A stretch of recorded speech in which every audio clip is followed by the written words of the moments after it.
안녕하세요. 잡시광입니다. 최근 한국 KF-21 시제기가 폴란드로 가버리자 인도네시아가 경악을 금치 못하고 있습니다. 과연 무슨 일이 일어난 것인지 자세히 알아보겠습니다.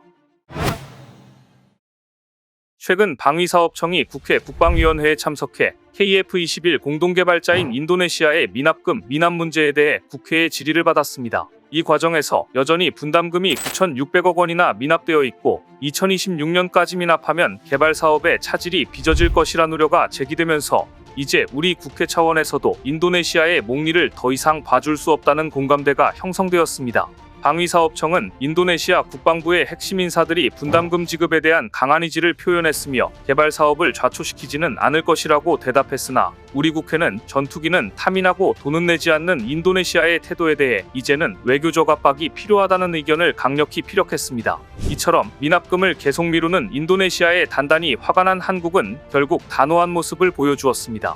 인도네시아가 또다시 한국이 비위를 거스르는 행동을 했기 때문입니다. 인도네시아는 최근 미국 로키드 마틴과 블랙호크 헬리콥터 24대를 구매하는 계약을 체결했습니다. 이번에도 역시 프라보워 국방장관이 전면에 나섰습니다. 최근 프라보워 국방장관은 공군 군사장비 쇼핑 중독에 빠진 게 아닌가 싶을 정도로 이 나라 저 나라에서 전투기와 헬리콥터에 이르기까지 다양한 기종을 쇼핑하고 있습니다.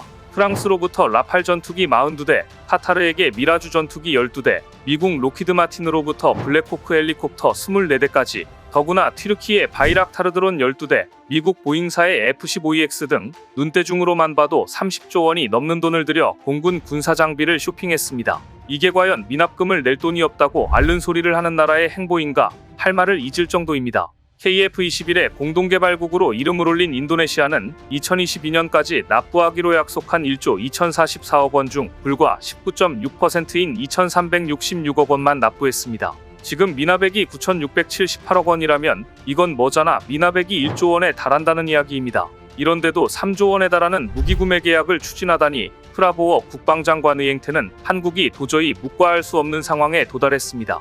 그런데 정말 인도네시아가 30조 원에 달하는 무기를 구매할 여력이 되는 나라냐 하면 그건 아닙니다. 인도네시아의 한 국방 전문가는 최근 인도네시아가 여기저기에서 구매 사인을 하고 있지만 현재 인도네시아는 그만한 돈을 지불할 여력이 없다고 자국 의원실을 비꼬았을 정도입니다. 세계적인 방산 매체 제인스의 인도네시아 대표인 알마레바스 군사 전문가는 최근 SNS를 통해 인도네시아가 아직 F-15EX 구매 협정에 사인을 하지 않았기 때문에 아직 이 계약은 확정된 것은 아닙니다. 하지만 F-15EX 획득이 이뤄진다 해도 큰 기대를 하지 않는 편이 좋습니다. 인도네시아는 지금 자신의 능력을 돌아볼 필요가 있습니다. 이것은 인도네시아가 1980년대에 F-16A/B를 구매했던 것과는 차원이 다른 것입니다라고 지적했습니다. 이 말은 인도네시아의 자금력이 부실한 것이라는 보잉이 이미 한 차례 인도네시아의 구매 의사를 거절한 바 있기 때문입니다.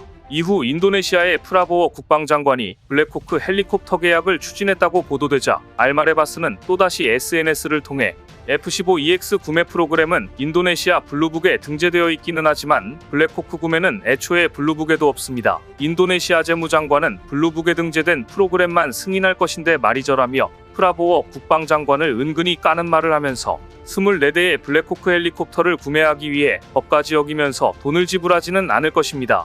누구도 감옥에 가고 싶지는 않기 때문입니다라고 프라보워의 대책 없는 무기 쇼핑을 비판했습니다. 이것은 사실 예산 승인도 안 된 무기 계약을 마치 도입이 확정된 것이냐 부풀려 보도가 되도록 하고 있는 프라보워 국방장관과 정부 매체들의 보도 행태를 저격한 것입니다. 실제로 인도네시아의 F-15EX 계약은 MOU였을 뿐 실효성은 없었습니다. MOU는 법적 구속력은 없기 때문입니다. 지난해 11월 이미 미국 매체들은 인도네시아가 F-15EX 구매 의사를 밝혔으나 자금 조달 문제로 불발되었다고 보도한 바 있습니다. 보잉 측 관계자에 따르면 이때도 인도네시아는 할부 구매를 원했지만 보잉은 인도네시아의 자금 조달 능력에 대해 우려하고 있다고 말했습니다. 사실 조금만 세상 돌아가는 걸 아는 회사라면 인도네시아가 한국에 천문학적인 돈을 여전히 못 내고 있다는 사실을 잘 알 텐데 이런데도 이 나라의 물건을 할부로 파는 바보가 있을까 싶긴 합니다. 인도네시아가 보잉과 F-15EX 구매 MOU를 체결할 수 있었던 이유도 어떻게든 139억은 구해볼 수 있다고 허세를 부렸기 때문입니다. 그럼 이렇게 구매할 자금력도 없으면서 여기저기 MOU를 체결하는 장면만 보여주는 이유는 무엇일까요? 프라보어 국방부 장관의 권력 야심과 아집 때문입니다. 방산무기 MOU를 체결하면 미디어에 한 번이라도 더 나올 것이고 이런 거짓 업적을 토대로 다음 대선을 노리고 있는 것입니다. 이것은 인도네시아가 F-15EX 구매 MOU를 체결할 때 탑승했던 전투기의 프라보어 수비안토라고 떡하니 자신의 이름을 비행기에 새겨놓을 것만 봐도 알 수 있습니다. 만일 한국에서 국방장관이 방산무기 구매 계약을 체결하며 그 방산무기에 자신의 이름 석자를 떡하니 새기게 했다면 이건 여기저기서 비난을 받았을 테고 그 즉시 자리보전도 못했을 게 뻔합니다. KF-21 개발은 13년간의 논쟁, 7번에 달하는 사업 타당성 검토, 2,500여 명의 엔지니어와 700여 명의 산학연기관이 참여한 단군 이래 최대 규모의 무기 개발 프로젝트였습니다. 그런데 인도네시아의 미납금 때문에 예산안 편성을 못 받아 사업에 차질을 빚게 생겼으니 민폐도 이런 민폐가 없습니다. 그럼에도 불구하고 한국은 KF-21에 대한 시험 비행을 수행하면서 KF-21을 가다듬고 있습니다. 총 2,000여 회의 시험 평가가 필요한데 벌써 290여 회의 시험 비행을 진행한 것입니다. 더구나 KF-21 사업에 대해 폴란드의 관심이 높아지고 있는 가운데 최근 해외군 사매체들이 이런 보도를 해 눈길을 끌었습니다.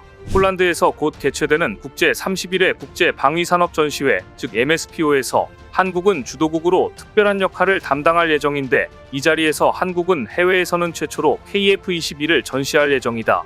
특히 한국의 카이는 아주 흥미로운 회사인데 이 회사가 만든 FA-50 전투기와 개발 중인 KF-21 시제기가 이번 MSPO에 전시될 예정이다. 공동개발국인 인도네시아에는 시제기를 보내지 않았는데 세계 최대 규모의 국제방산전시회에서 이 시제를 다른 나라에 먼저 공개해버리겠다는 한국의 결정은 그야말로 인도네시아에 한 방 크게 날린 것이나 다름없습니다. FA-50의 구매국은 KF-21의 잠재 구매국이 될 가능성이 높아지고 있는 지금 누구보다 FA-50을 좋아하는 폴란드의 상황을 볼 때 폴란드의 KF-21 구매 가능성이 그 어느 때보다 높아지고 있는 상황입니다. 더구나 폴란드 데일리 등 현지 매체들은 우리가 FA-50을 구매한 이유는 한마디로 기존 기체보다 훨씬 성능이 좋으니까라고 성능에 만족감을 표하고 있습니다. 더구나 인도네시아의 현 상황이 더 최악인 이유는 자국 공군의 무기체계를 한국, 미국, 러시아, 프랑스, 영국, 스페인 등 여러 나라 기체로 구성하고 있다는 점입니다. 이것은 통상 무기 도입 비용보다 유지 보수 비용이 더 나온다는 상식을 완전히 모르는 초보 수준의 행동입니다. 폴란드가 40조 원이라는 막대한 비용을 투입하면서 한국의 무기체계로 자국 무기체계를 구성한 이유 중 하나는 한국산 무기를 통해 체계 통합을 이루어 장기간 이뤄지는 유지 보수 비용을 절감하기 위한 것이었습니다. 인도네시아와 폴란드는 지금 정반대의 길을 가고 있는 것인데요. 더구나 한국은 KF-21의 엔진 국산화도 가능할 전망입니다. 최근 상당한 수준 올라와 있고 한 단계씩 나아가고 있기 때문입니다. 세계 5번째로 발전용 가스터빈 개발에 성공한 두산에너빌리티가 최근 항공용 가스터빈 엔진 핵심 부품 제작을 선언하면서 그동안 수입에 의존해오던 항공기 엔진의 국산화에 중요한 전환점이 될 것으로 예상되고 있습니다. 최근 두산에너빌리티는 국방과학연구소가 개발 중인 항공용 가스터빈이 핵심 보온 부품인 블레이드와 베인을 제작해 2027년까지 국방과학연구소에 공급하기로 했습니다.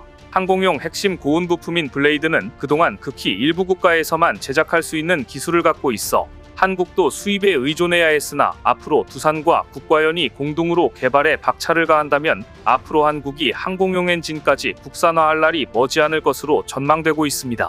반면 영국이 일본을 끌어들여 추진하고 있던 미래 전투기 사업에 갑자기 돈 많은 사우디라는 변수가 등장하면서 일본이 코너에 몰리고 있습니다. 냉전 이후 공군력이 약해진 유럽은 최근 다시 공군력을 강화하기 위해 국가 간 연합을 통해 전투기 사업에 매진하고 있는데 이렇게 탄생한 전투기가 타이푼과 라파엘 전투기였습니다. 영국 주도의 미래 전투기 사업의 비용이 눈덩이처럼 불어나자 영국은 이탈리아와 일본을 끌어들여 전투기 사업을 추진 중이었습니다. 그런데 여기에 사우디가 급 관심을 보이면서 자기들을 끼워주면 개발 비용은 물론 전투기 200대를 구매하겠다는 파격적인 조건을 내걸었습니다. 일본은 당연히 반대했습니다. 일본은 F-3 개발을 포기하면서 영국과 차세대 전투기 개발에 나섰고 이미 일본의 굵직굵직한 방산업체들이 주도적으로 참여하고 있었습니다. 일본은 이 사업을 주도하려고 했는데 사우디까지 참여하면 나중에 특허 기술에 대한 지분 문제 등 복잡한 이권 문제가 벌어질 소지가 크기 때문입니다. 하지만 당장 돈이 부족한 영국은 사우디를 선택했습니다. 일본과 틀어지더라도 사우디를 잡겠다고 나선 것인데요. 한마디로 지금 일본은 닭 줬던 게 지붕 쳐다보는 신세가 되고 말았습니다. 오늘 준비한 소식은 여기까지입니다. 댓글을 통한 여러분들의 많은 의견 기다리겠습니다. 시청해주셔서 감사합니다.